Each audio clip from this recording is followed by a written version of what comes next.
প্রিয় বন্ধুরা, এই জায়গাটা হলো বিরিশিরি থেকে চুনামাটির পাহাড়ের দিকে যাওয়ার যে রাস্তা, সেই রাস্তার একটু আগে দিয়ে একটা নদী পড়ে, নদীর ঠিক আগে।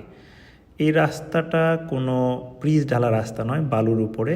এখান দিয়ে গাড়ি, মোটরসাইকেল, মানুষ, গরু ছাগল, শত শত হাজার হাজার মানুষ আসা যাওয়া করে, কিন্তু কোনো ব্রিজ নেই। যে ব্রিজটা করা হয়েছে সেই ব্রিজটা হলো কাঠ এবং বাঁশ দিয়ে।